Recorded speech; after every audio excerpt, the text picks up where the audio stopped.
Hey guys, good morning. It's the English Studio Breakfast number 3 and I have two guests here, two colleagues, Tobi Lichtmann from Berlin. Hi there. And David from Vienna. And he will guide you through the shows because he said, let's do a show. I have a couple questions for you and Tobi. So I'll hand the virtual mic over to David, the intern. By the way, good job on the social media vlog and stuff. I'm really enjoying watching myself on YouTube. Yeah. Thanks. That's great. It's always fun to watch yourself, yeah? Yes. Okay, so since Tobi's back in town, it's like the Backstreet Boys, but better. Backs. All right. Who am I? Am I AJ? Who am I? I'm the high voice, obviously. You're the smart one. I'm the, I don't know. Anyways. AJ, yes. AJ. Yeah. AJ, the AJ. heroin addict. Okay, next. I'm too young for that shit. Okay, anyway. So, Tobi. Yes, please. Since we've gotten a lot of new people on our channels, Yes. especially with the whole waves thing that was just going on last week. Mm-hmm. Yep. A lot of new people here. It's still going on. It's still going It's on, going yes. crazy. It's going strong. Yep.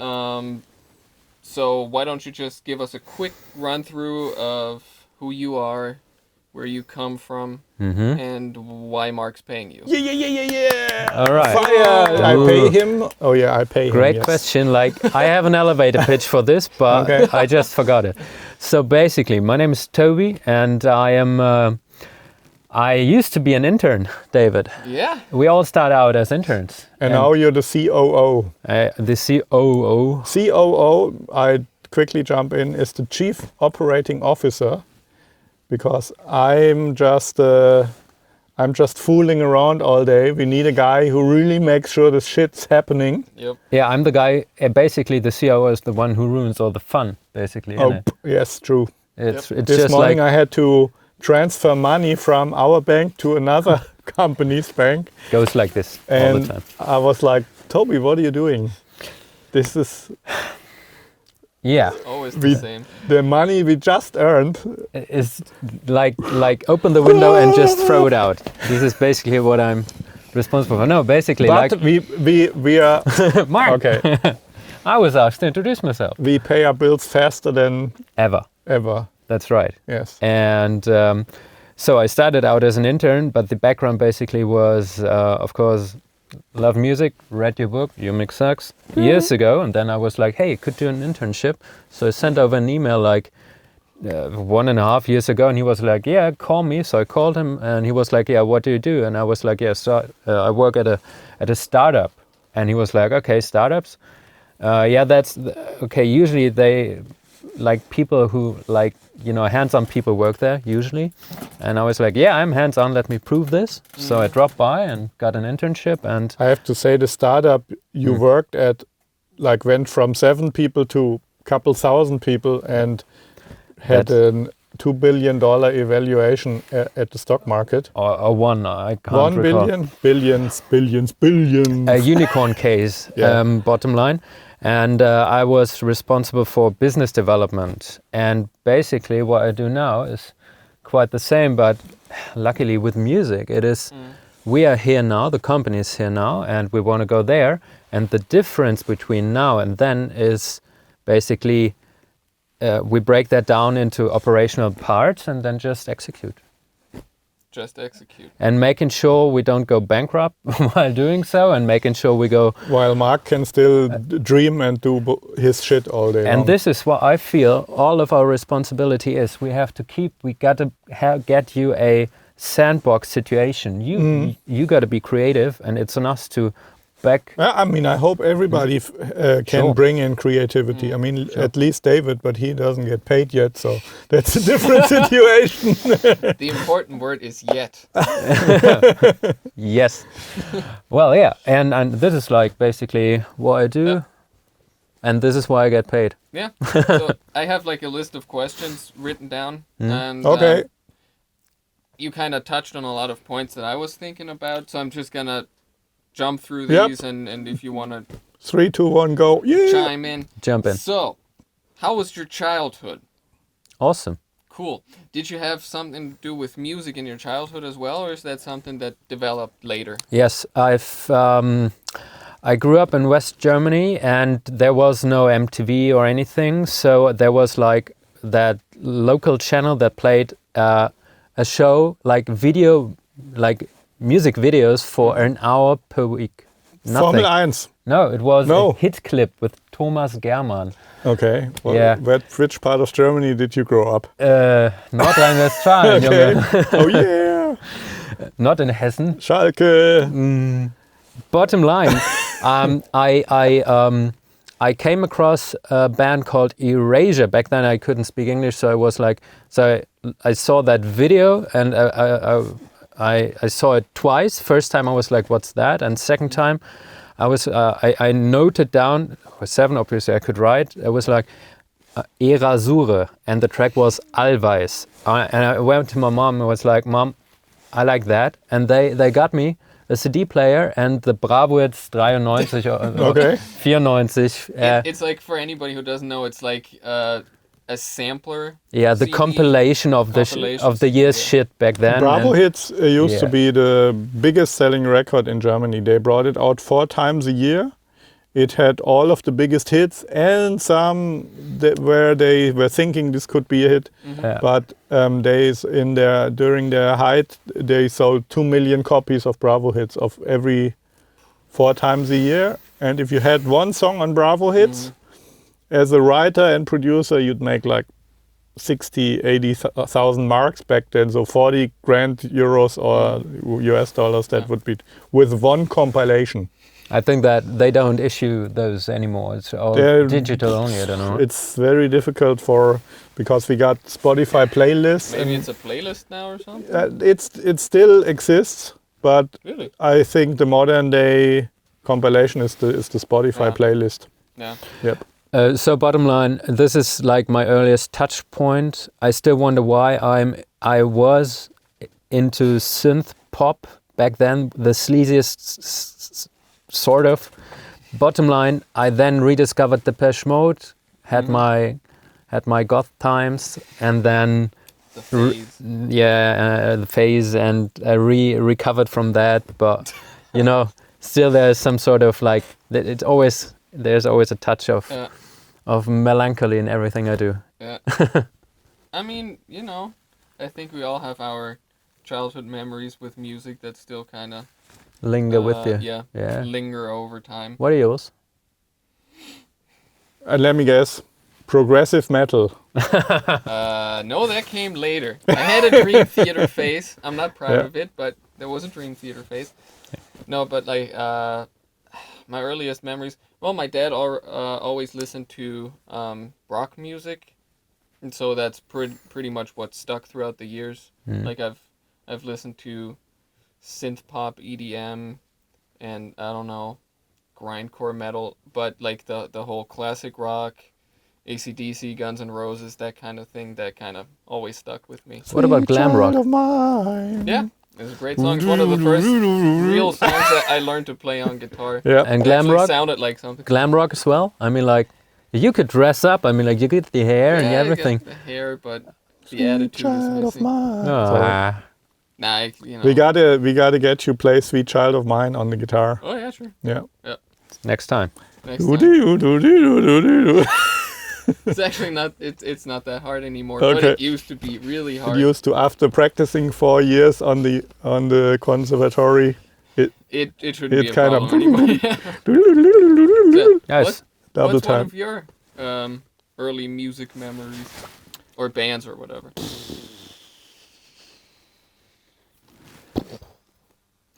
End of the show. No, Cut. my dad's a musician, and he played the harmonica, the chromatic harmonica, on some movie soundtracks, pretty big movies here in Germany. Kind of grew up with that. Early childhood, a little bit of Schlager stuff. But then during the 80s we had the German New Wave, the Neue Deutsche Welle, and there was one band in particular called Spliff. And I think they like the good joint sometimes. That's why they call themselves Spliff. What's one of the biggest hits? Just give me like... The biggest hit is Carbonara. Oh yeah, Carbonara. Or Déjà Vu. Mm-hmm. But if you're a real big fan, you never like the big hits. It's like when I tell somebody, and then after that I had a big Prince phase. Oh yeah. But I'm this sort of Prince fan. If I tell somebody I was a Prince fan, everyone's like, oh yeah, I love Purple Rain. And if you're a real Prince fan, it's like everything but Purple Rain, course. the song. So yeah, and this is I learned to play and even sing Prince songs and got into his. You got that high? Yeah. Duh. I could sing a song, but I haven't done in a long time. And the lyrics, Facebook would ban us for the lyrics if I would sing. Okay, I would love to, but I don't. One day we'll do. You'll do a cover. Kiss. Yeah, sure. This is. Yeah, Let's do a. We got some little spoiler alert. We got some drum machines coming in the mail. Maybe. Oh yeah, hope so. But yeah. I just need your body, baby. Yeah, we'll Next do that. question. We'll do that. Okay. Okay. Next question. So after that, did you come up with those questions? Yeah. Good questions. Good questions. Good intern. Questions that made me sing questions. Prince. Maybe you could pay him. I don't know. Yeah. Just an Today idea. Today I would have been a star, but there was no autotune back then. Okay, next question. Hold on. Where is it? There it is. So yesterday we talked a little bit about your educational path, and that it wasn't always super straight. Oh yes. Well, no. a little bit. It was, yeah. Yeah. So, do you think? Could you just kind of explain maybe to the audience what I mean with it wasn't super straight? Yeah, like when you leave school, you go like the question. So the basic concept is: do you have an idea what you want to do with your life? And I thought I had an idea, and then I was confronted with reality, and reality taught me that I'm not ready yet, and I had to learn it the hard way. I had to drop out of college, if you will, university, and then started an apprenticeship, and then I enrolled university for a second time, and then I made a walkthrough. First job, second job, now here. So it was like it took a bit of a correctional impact on me, and that was quite helpful. Okay. Yeah. That actually would have been my next question. Do you think dropping out of school the first time actually helped you in the long run, or would have been better if you just said, okay, I'm gonna do this? And Dropped out of university. Not school. Yeah, university. I managed elementary, and then So, but what the question was, like, do you think it was beneficial Yes. to drop out of college the first time? You got to fail. Failing is so important. I feel failing is so important. Yeah, same. Because like, if you make a walkthrough, if you never encounter, if you're never challenged to really overcome an obstacle, what do you do when it ever pops up? So the earlier you fail, the better. Yep. My opinion. That's a good answer. Because like lately we've been talking more, and it's in the new vlog that's gonna come out today, I think. It's another segment in there where we kind of talk about the whole work. Unfortunately, in German.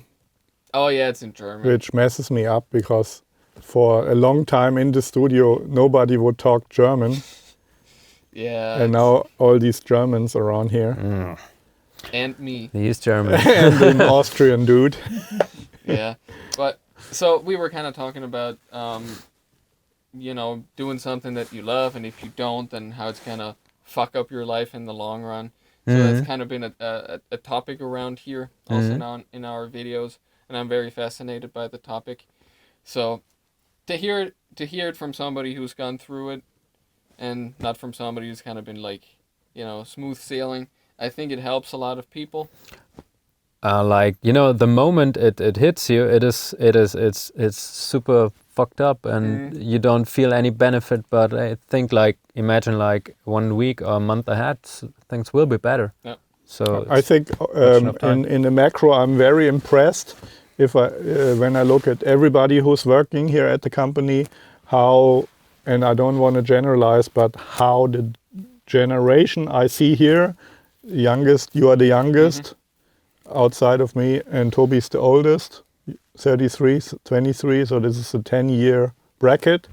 I'm very impressed how all of you guys have an inner voice that told you at one point, okay, let's try something different. Yep. Like Meech had this experience.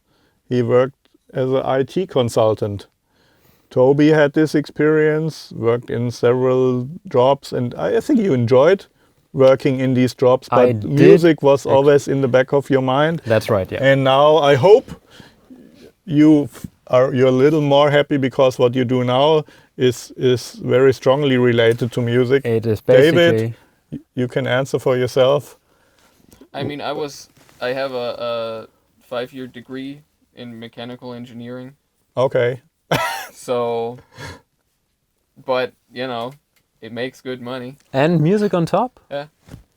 I did it at the same time, so I studied music during the day and then went to night school for mechanical engineering. Holy shit. So... Maybe we should hire this guy. What man. can a mechanical engineer fix around the studio? Not a lot. Not a lot? Not a lot. Not a lot? Yeah, because... What did you do? What is the kind of job you as a mechanical engineer could apply for? Okay, so I should kind of clarify. It's not a university degree. Yeah. It's a berufsbildende Schule. Yeah. So it's like a... To me, you're still a Wunderkind. Yeah, Thank Wunderkind. you. So it's a 5-year. It's like a 5-year high school. I hand the Mozart name over to you. Yeah. Thank You're you. more worthy than I. No, absolutely not. And you're from Austria. Okay, that makes sense. we need to give him another classical David composer's name, like David. Any David alliteration? Chopin. Nah, David that's for the Beethoven. French. Too French. Charles Chopin. David. This is for the French. It's David. too French. We will Okay. come up with Be something. cool with Letterman, but Yeah. whatever. So it's a high school that focuses on actually training you for a job, which in theory makes perfect sense, and for a lot of people it does. But for me, I was always more kind of hands-on. I wanted to actually do something, make something, and that was the case for the first year, where you kind of taste a lot of things. So we had blacksmithing class, and then we had wood workshop, and we actually make some stuff, and like milling, that kind of stuff. Can you fix a car? Nope. And we took apart an engine, and then we put it back together, and then it never worked again. Okay. And then starting the second year, it got more and more theoretical. And the last 2 years, you don't even have workshops anymore. So what's the point of it's not very hands-on then? No, Right. it wasn't. Totally. I just thought it was going to be, and I just figured out like the third year that it wasn't right for me. And so my parents are still kind of old school in that way, where it's like, get your education. Try to finish it. Yeah. When you start, you have to finish it, which, of course makes sense.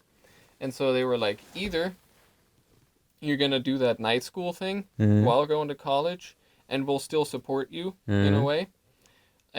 Or you can, drop out of high school and get a job. And so I was like, oh, okay. So they helped you making the right decision, right? They From their perspective. They very nicely forced me to make. Yeah, it's the classic. We only support you if you do what we say. Which was fine. If not, it was my choice. So if you want to do holiday, you have to pretend you study. yeah, but the night school thing was great. It was all adults. Yeah, which I very much enjoyed, because I always thought that people my age were stupid and immature. Okay. So not everybody, but most of them. And it was all adults, and you can just show up whenever you felt like it and go home whenever you felt like it. I think we had a conversation about this. You are an only child. Yep. And only childs hang out with grown-ups because We have to. you have to.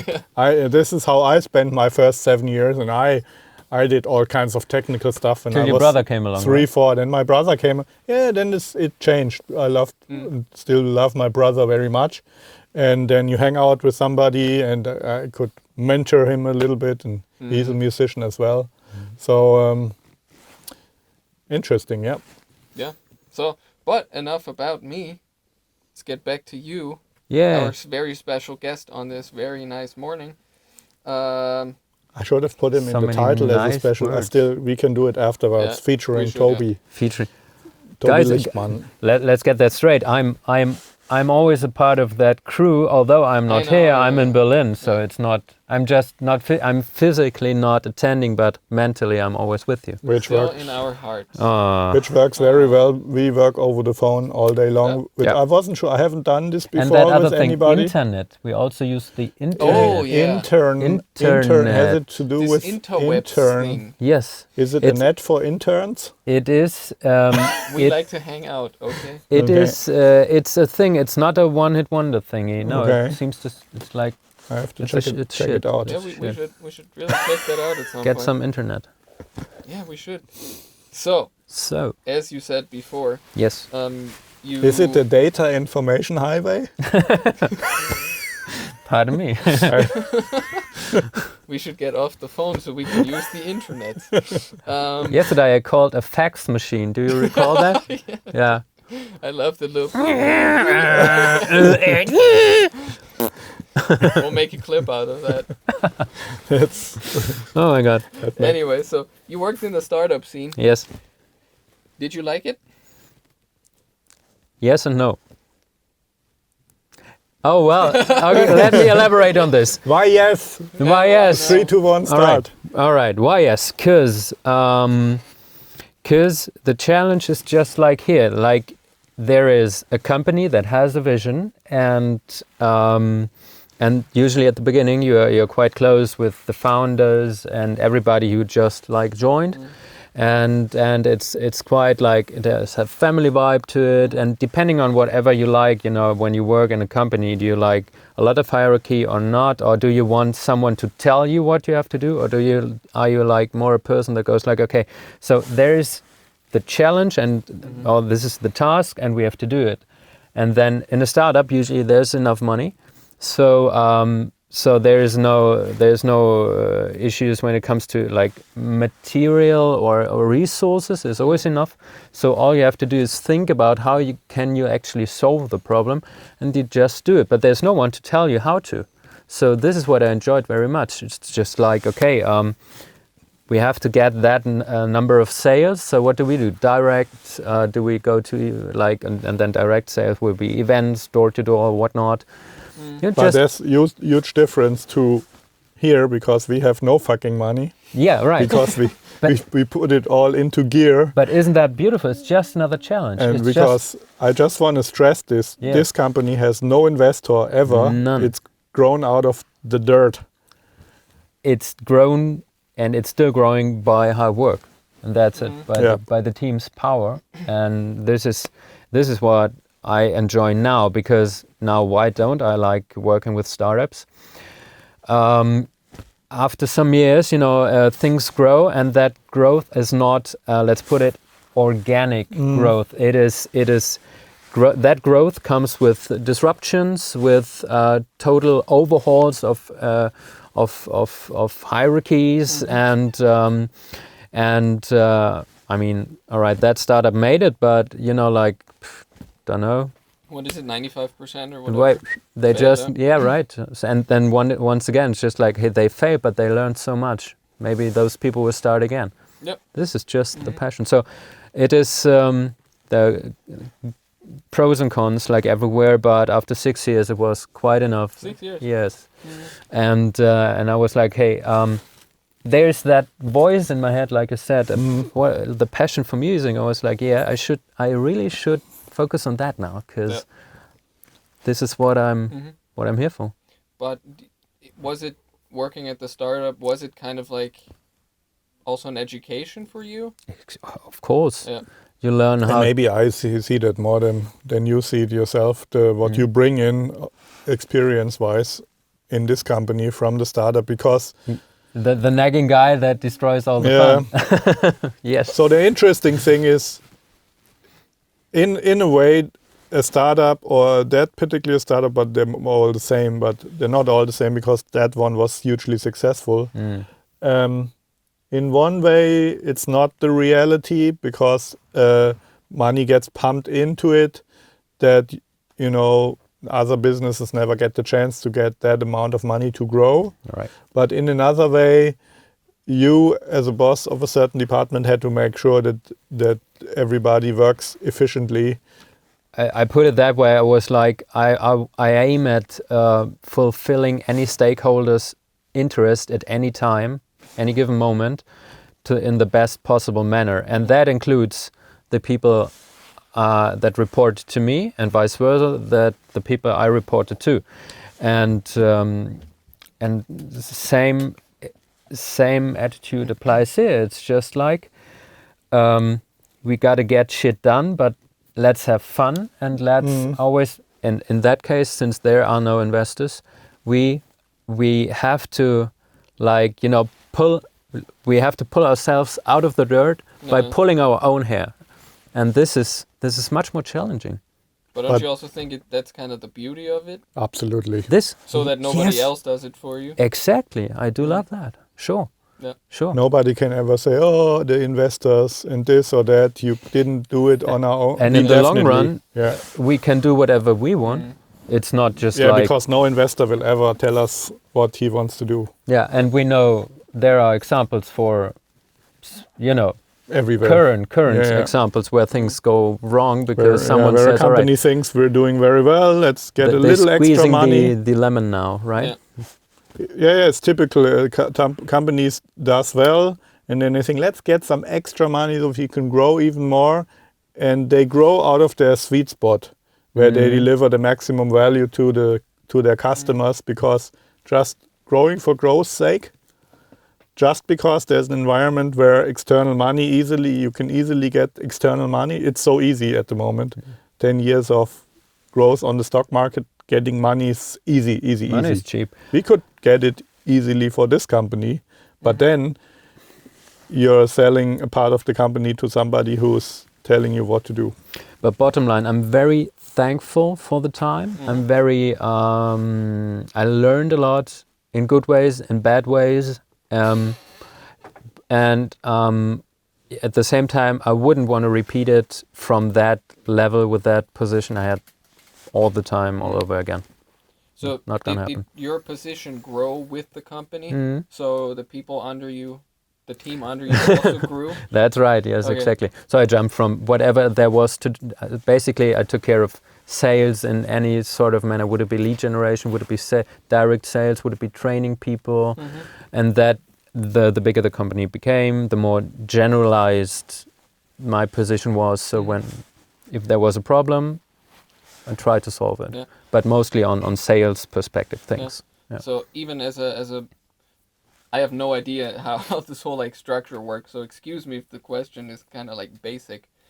But so were you, when you got higher up in the management hierarchy, was it still hands-on solving problems, or was it more just dealing with people? Or is it kind of the same? I don't know. There was, after some years, there was this moment when I stopped being in touch with the consumer directly, because this is when I started growing a team. And from then on, I was there for my team, and we made sure, I was very keen on having, on being a partner, not being like a boss. Right, just a partner. So we had this initial discussion, how do you guys want to work? How do I want to work? What are our common goals? Have a good time, meet the company goals, and make a lot of money. And then we thought hey, how can we do this? And within that framework, within that, let's say we made tiny contracts, you guys don't fool me, I don't fool you. Right, and we just had a good time. Of course, there was need for control and being there in case of unforeseen events and whatnot. But this is basically how I try to have a good time for everyone. So we did a good job, basically. So, another question for both of you. Do you think that bad word micromanaging? So like, overseeing small tasks and making sure that everything gets done. That there's a benefit to it in the long run? Depending on who you're working with. If there's someone who does not want to work independently and needs direction, guidance and coaching all the time, then you have to. But this usually applies to young interns, right? That you show them first, then you watch them redo, and then you let them operate independently and rewatch every day and then only a week and so on. But there are also characters that don't want to work like this. They want to have like a checklist of stuff and they don't want to do anything else like this but this. And personally, micromanagement is bullshit because it takes away my time, and I don't want to work with someone who can't work independently. I always wonder, like, this is my utmost goal is, imagine I was not there. How can it be assured that everything still runs smoothly? So I don't want to be of any importance. I don't want to be of I don't want to harbor, not harbor, but I don't want to like be sitting on any knowledge that the other people would keep from. Yeah, right. I don't want to keep any knowledge away. I just want to give as much as possible. So my ultimate goal was I want to be superfluous. Right? My team should operate without me. That's my ultimate goal. So micromanagement doesn't really fit in. I see in the music world, in the recording studio, audio engineers, songwriters, producers, I think the best way to learn is just hang out with somebody who's really good. And this is how I learned a lot. And I've seen many people over the years, either in an intern or assistant role, work alongside me, and they would become very good at producing, mixing, writing, just because they were in the room with me and other people doing the thing. So what do you think about micromanagement then? It's, I mean, in the creative and music world, I think it's more observing, and I'm not a fan. I mean, I would, of course, I think of several cases where assistants of mine in the music world started to making their own tracks and produce. I would then go in and say, hey, have a listen to the timing of the vocal here. There's a micro timing issue on that phrase, and then I would show them, hey, go into the delay and move it forward a bit, backwards, see where it grooves best. When I heard something in their work, I would tell them what I think is the fix. But other than that, they would learn just by observing me or the people I would work with. And there we go. It's all about motivation. People got to bring their own motivation. I mean, look at you. You came here by yourself. Nobody pushed you to. And whenever there's a situation where someone is being pushed into another situation, e.g. parents call for their kid, can my boy or girl have an internship? The hell no. Not all. Of course not. Of course not. Parents do that? Please don't ever do this. Oh yeah, we had this. Really? Yes. Bullshit. Damn. Yeah, no, it doesn't help you becoming an independent and strong person. Don't like that.